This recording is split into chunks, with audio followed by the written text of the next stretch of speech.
Senteur d'Afrique vous fait découvrir la richesse et la diversité de la culture africaine. Écrivains, conteurs, archéologues, scientifiques et artistes de tout genre prendront le temps de parler de leur actualité, leur travail ou tout simplement leur vision de la culture africaine. Une culture aux couleurs et aux senteurs de l'Afrique. Aujourd'hui, on se retrouve pour une émission très spéciale en l'honneur de la Journée internationale des droits de femmes. Depuis sa proclamation, quels sont les droits obtenus par les femmes africaines? Que reste-t-il encore à faire dans ce sens? C'est ce dont il sera question tout à l'heure en compagnie de nos invités. Discussion, analyse et débat comme vous l'avez toujours souhaité, c'est dans Senteur d'Afrique. Bonjour à tous et bienvenue.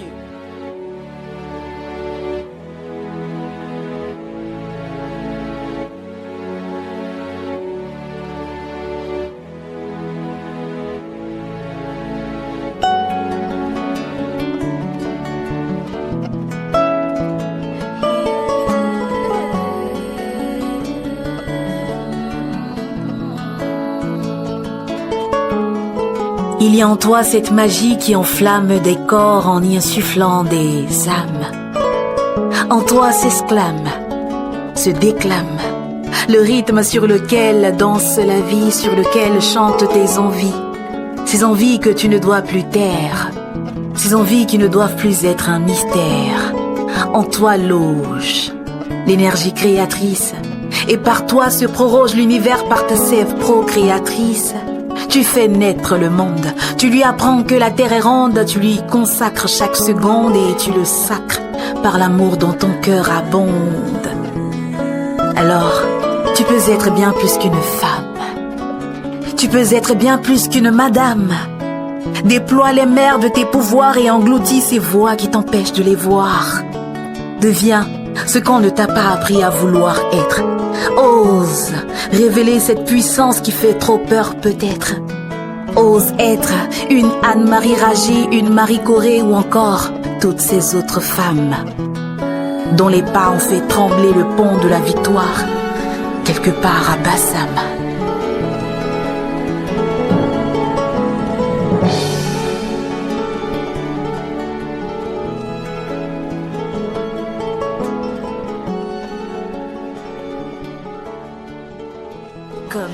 Nous avons sur ce plateau Chérifa Obon, chroniqueuse radio, Mezoura Layani, chef d'entreprise, et Ruth Zonou, mannequin photo. Bonjour les filles. Bonjour. Bonjour. De base, on devait avoir un plateau 100% féminin, mais nous avons le seul homme de ce plateau, Samuel Akizimana, opérateur économique. Bonjour Samuel. Bonjour et merci de m'avoir invité à cette journée. Non, tu t'es fait inviter, hein. Mais c'est comme ça. D'accord. Bonne fête les filles. Merci. Merci à toi aussi. Merci. Alors du coup, moi j'ai envie de savoir, Mezoura, c'est quoi une femme moderne pour toi? Une femme moderne. Une femme moderne pour moi, c'est une femme qui défie les normes et les attentes de la société. C'est une femme qui sait ce qu'elle veut. Oui. Qui défie les normes de la société. Ça veut dire qu'elle sait ce qu'elle veut et elle a le courage d'assumer ses choix. C'est très direct, ça. Ok, ça commence bien. Chérifa, dis-nous. Ok, je dirais que c'est une femme de la société actuelle, des temps modernes, qui est confrontée aux réalités de cette dernière. C'est également un être humain, une personne qui possède des capacités intellectuelles, morales, physiques, et avec lesquelles elle est en mesure d'atteindre des objectifs, de mettre en place des projets, d'impacter la société d'une manière ou d'une autre. D'accord. Ruth? Pour moi, une femme moderne, c'est une femme qui vit selon ses propres besoins, ses propres thèmes. C'est-à-dire, une femme moderne, c'est une femme indépendante, éduquée et engagée dans la société. D'accord. Samuel, dis-nous. Moi, on va m'attaquer, mais moi, en réalité, je me dis, quand on parle de femmes modernes, est-ce qu'il y a réellement femmes modernes et femmes non modernes? Samuel, il y a. Si on a dit femmes modernes, oui, mais moi, je parle dans ce sens-là en pensant, en disant que, en réalité, c'est juste que je pense que maintenant, les femmes commencent à défendre leurs droits. alors qu'avant, ils ne le faisaient pas. Ce qui ne différencie pas que c'est moderne et pas moderne. Moi, je pense que c'est la prise de conscience de la société actuelle en se disant on ne doit pas être seulement des femmes au foyer, on ne doit pas être seulement des femmes destinées à faire certaines choses, nous devons aussi occuper certaines places dans la société, à s'affirmer. Donc moi, je pense, c'est pour ça, moi, j'ai dit qu'il y a un peu un quiproquo. Ouais, si on dit titre appellation, dans ce sens-là, je suis un peu d'accord. Mais Zora, selon ta définition, ça veut dire qu'une femme moderne, c'est une femme carriériste? Pas forcément, parce que y a des femmes qui veulent pas une carrière, il y a des femmes qui veulent assumer leur rôle à la maison, il y a des femmes qui veulent être maman seulement, sans faire une carrière ou sans... ça dépend des choix de la femme. Donc c'est ça, une femme moderne, elle défend ses choix, et elle défie les normes et les attentes de la société. Ça veut dire, c'est pas les normes hors normes, c'est les attentes. Ça veut dire que c'est pas les autres qui vont lui dicter ce qu'elle va faire dans sa vie. Intéressant. Samuel a l'air contre, mais bon. Comment ça, Non, mais de toute façon, tu es sur notre plateau, donc... Oui, j'aimerais rebondir par rapport à ce que Zora disait. Exactement, c'est ce qu'elle disait, c'est-à-dire que c'est un être moral qui a la capacité de faire ses propres choix, en fait. Il faut pas qu'on dise qu'une femme ne se limite qu'à faire du ménage, une femme au foyer. C'est-à-dire que moi, en tant qu'être humain, j'ai le choix. Si je veux être femme au foyer, je serai femme au foyer. Si je veux être PDG d'une entreprise, je le serai. Si je veux diriger telle boîte, je le serai, en fait. Donc, il y a ce choix que la personne a. La personne a le libre arbitre. Donc une femme qui est capable de concilier les différents aspects de sa vie. Elle est capable de les concilier, tout comme elle est capable également de choisir ce qu'elle veut faire au final. Si moi, avec mes 5 ans de master, avec mes 5 ans d'études, je décide à la fin de la journée d'être femme au foyer, c'est mon choix, je suis libre. Il faut pas en fait qu'on nous catégorise en disant il faut qu'elle soit dans cette sphère seulement parce que c'est fait pour elle. Et d'accord. Non mais je suis d'accord avec vous, les filles. Du coup, est-ce qu'il y a une femme africaine qui a marqué... Bon, une femme africaine, oui, qui a marqué le continent qui, toi, t'inspire particulièrement, Sherifa? Alors, je dirais qui a marqué le continent, oui. Donc, on a Wangari Maathai. C'était une militante environnementale kenyane. Oui. Donc, elle est connue pour avoir mis en place le mouvement Ceinture Verte. Donc, c'était une initiative qui visait le développement durable, la préservation de l'environnement. Et donc, à l'intérieur, elle poussait justement des femmes à s'engager davantage. Et elle est également la première femme africaine à recevoir le prix Nobel de la paix en 2004. Donc, pour son travail en faveur... du développement durable, mais également pour sa lutte pour les droits des femmes. D'accord. Et toi, Mizora? Moi, je vais faire... c'est aussi... je vais citer les noms. Enfin, c'est une longue liste, mais du coup, je vais dire que c'est toutes les femmes qui ont combattu pour l'indépendance de leur pays respectif. Donc, c'est toutes les femmes africaines qui ont marqué l'histoire de l'Afrique pour l'indépendance. D'accord. Ruth? Moi, personnellement, je ne vais pas citer le nom d'une femme africaine ou d'une femme patente qui m'a marquée, mais plutôt, pour moi, la femme qui m'a plus marquée dans ma vie, je dirais plutôt que c'est ma mère.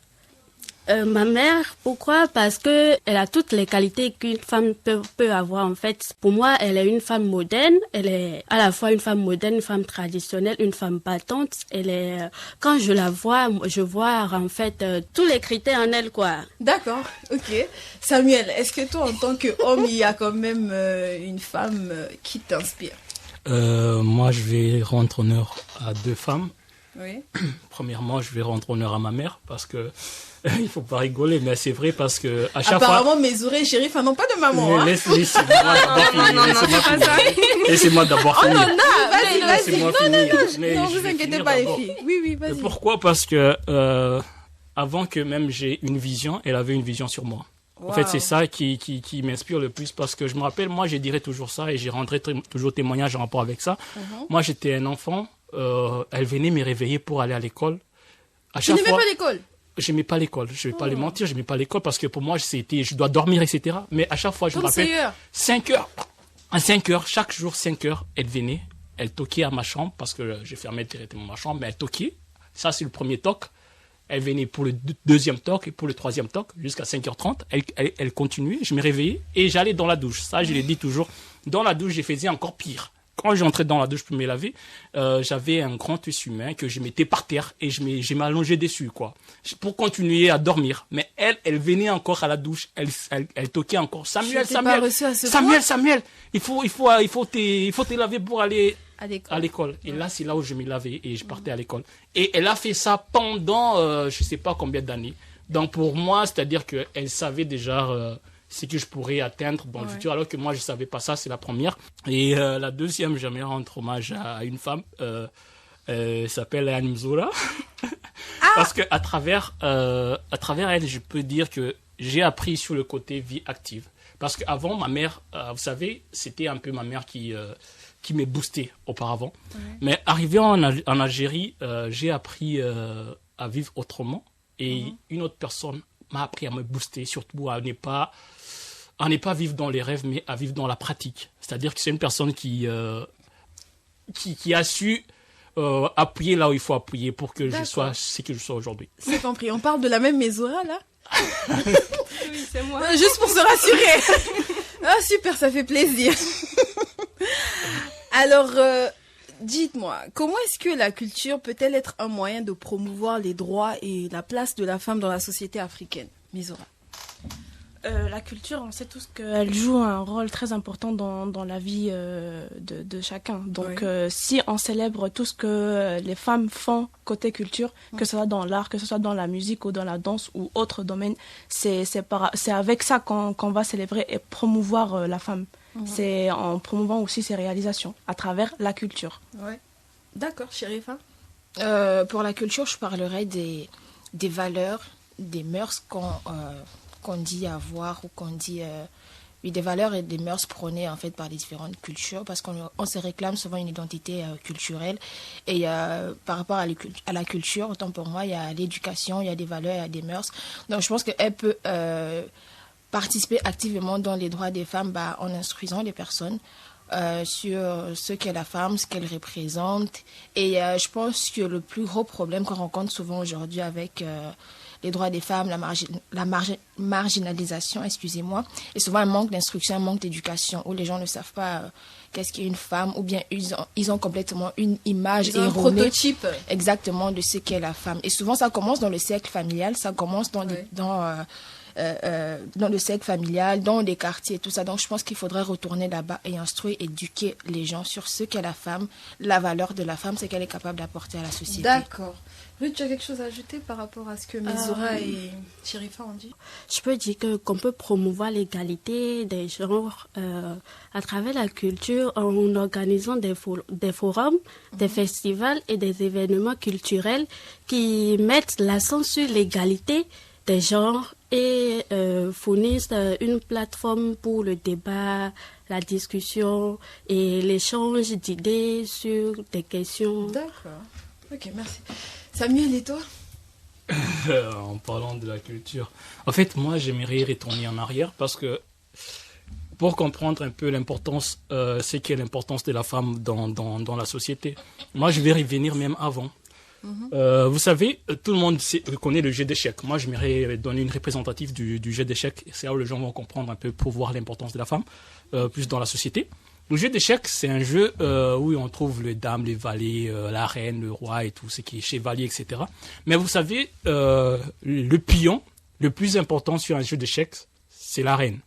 Et vous savez pourquoi? Parce que la reine peut se déplacer dans toutes les positions, toutes les directions. C'est le seul pion, donc le seul pion qui peut se déplacer sur toutes les formes sur le jeu d'échecs. Alors qu'il y a le roi, alors qu'il y a les cavaliers, il y a tout ce qu'il y a. Mais vous savez pourquoi? Parce que on faisait dans la période antique, en fait, quand le roi allait pendant faire soit la guerre, soit chasser, etc. En réalité, c'est la femme, c'est la reine qui prenait en charge le royaume. En réalité, c'est elle qui dirigeait. En réalité, si on regarde très bien, parce que le roi était toujours en train d'aller faire des conquêtes, etc. Et tout. En réalité, c'est la femme qui dirigeait. Même si des gens c'est toujours le cas jusqu'aujourd'hui. Oui, c'est là où moi je vais revenir en disant l'importance de la femme dans la société, parce que lorsque la femme est en train de prendre en charge et de diriger ce qu'il y a à diriger, tout va se passer bien. Mais lorsqu'elle commence à ne pas faire la chose comme elle doit le faire, les choses vont aller mal. D'où montrer en disant côté culturel, la femme est, je dis, est le cœur de tout ce qui se passe dans le... D'accord. Du coup, sur tes mots, devrions-nous parler d'égalité ou plutôt de complémentarité entre hommes et femmes? Moi, j'ai pourrais dire... On parle de ça tout à l'heure. On va d'abord souffler un peu.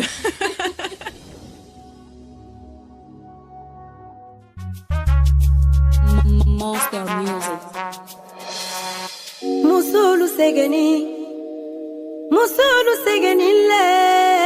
Musulu segeni le faramfina musulu torola ninko musulu toroli liba musulu toroli musulu nyaninine angola musulu nyanina musulu segena Ethiopie musulu segena musulu toroline Uranda musulu nyanina musulu segenile Maliba musulu segenile Haludeni nuna korosika Wuluka gelende se yasugule konimana Musulu segenile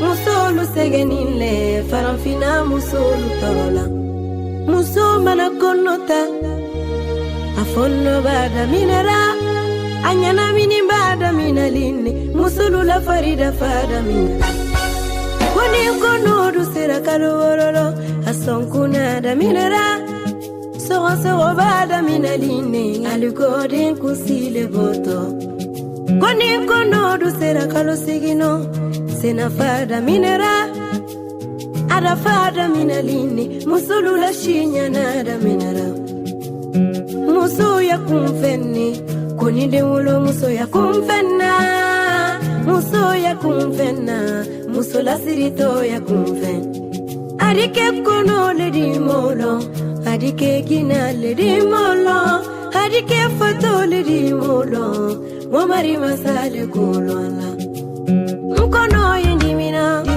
Dimina Kono dimina minera Dimina Mkono yendimina La la la la wine jone wilela Mama Nyenale welela Nyenale welela na Nyenale welela Ne wolo babere mawina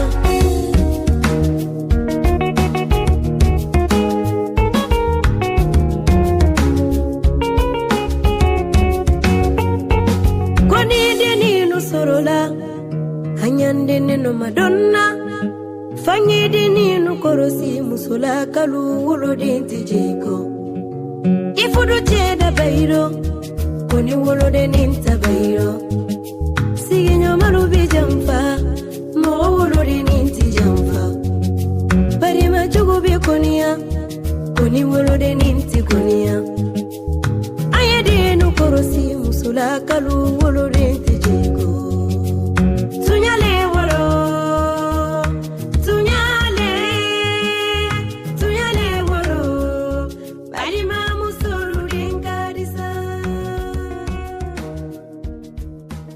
Retour sur notre beau plateau, toujours en compagnie de Sherifa Obon, Mezoura Layani, Ruth Zonou et Samuel Akizimana. Samuel, comme je te disais tantôt, devrions-nous parler d'égalité ou plutôt de complémentarité entre hommes et femmes? Moi, je dirais on ne peut pas dissocier la complémentarité et l'égalité entre hommes et femmes en réalité. Ah ouais? Oui, parce que pour moi, on ne peut pas, parce que, vous savez, moi, je pars du principe que les deux font un. Et lorsque les deux font un, c'est les deux, donc ils sont égaux et ils sont complémentaires. Parce que si on pouvait les dissocier, ça aurait été autre chose. Parce que comme je l'ai dit à travers même l'exemplaire, à travers les petits caricatures sur l'échiquier, etc., le roi et la reine, oui. Là on comprend que le royaume a avancé parce que les deux, ils étaient tous respectés, tous égaux, et ils étaient complémentaires, ce qui faisait l'avancée du royaume. Pour moi, je ne peux pas dissocier l'égalité et la complémentarité. Je ne sais pas pour vous les femmes, parce que pour les femmes, peut-être pour vous, vous pouvez dissocier ça, mais pour moi, je ne peux pas dissocier ça. D'accord. Mezoura, on voit que tu es contre. Non, je suis tout à fait d'accord avec lui. Sur ce point-là, il a raison, et pour le moment, je ne vais rien ajouter. D'accord. Et toi, Sherifa? Oui, exactement. Je partage également son avis. L'égalité, dans une certaine mesure, et la complémentarité dans une autre mesure, en fait, parce que je pense qu'on est complémentaires à des choses que les femmes peuvent faire, que les hommes ne peuvent pas, et vice-versa. L'égalité dans certains aspects de la vie, le certain job et tout ce qui va avec.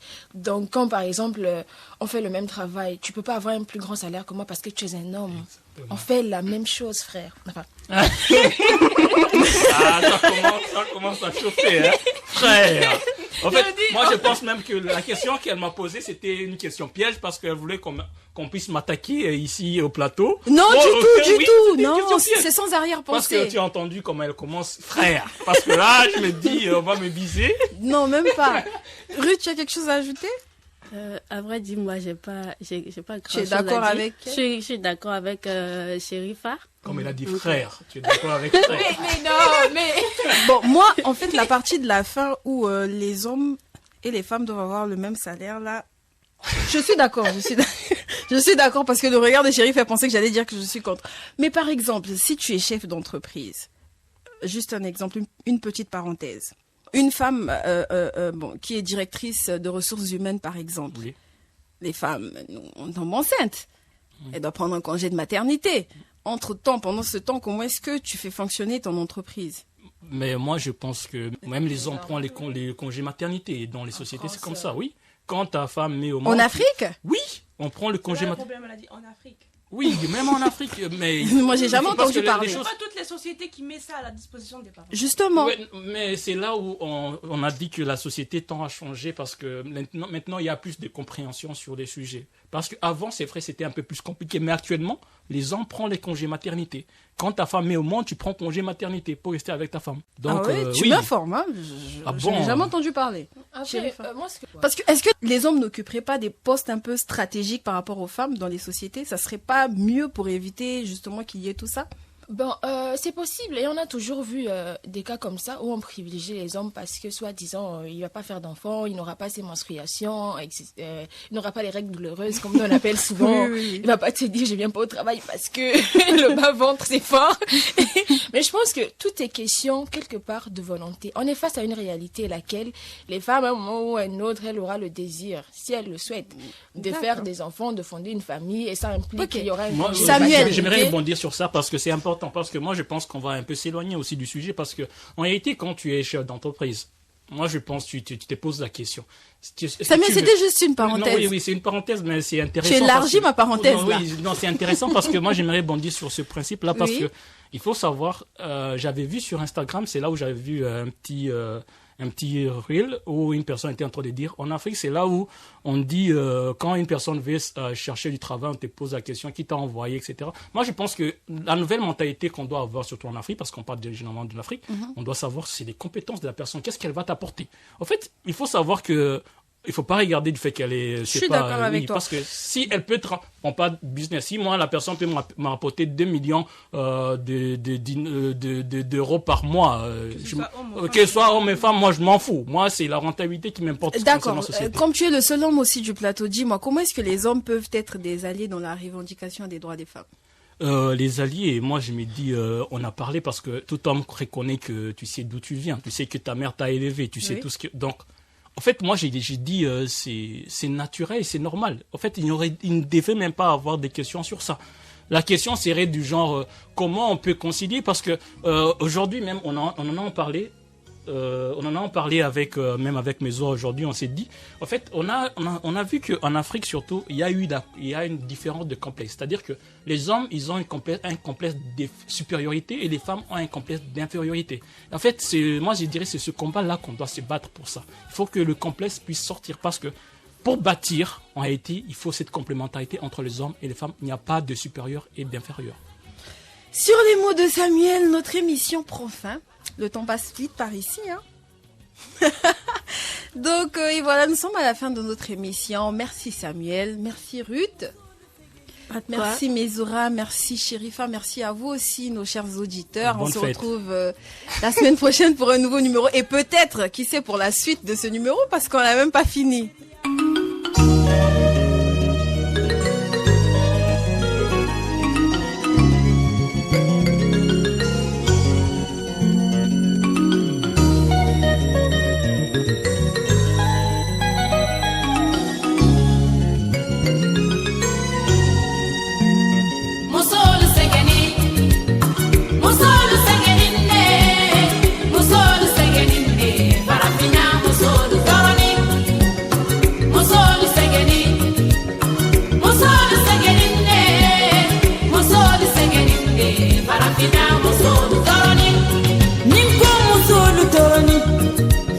musulu toroni musulu segeninde Angola musulu nyanina musulu segena Ethiopie musulu segena musulu toroninde Liberia musulu musulu segeninde Rwanda musulu segeninde aludene numbese lusinka wuluka gelende se yesuguni konima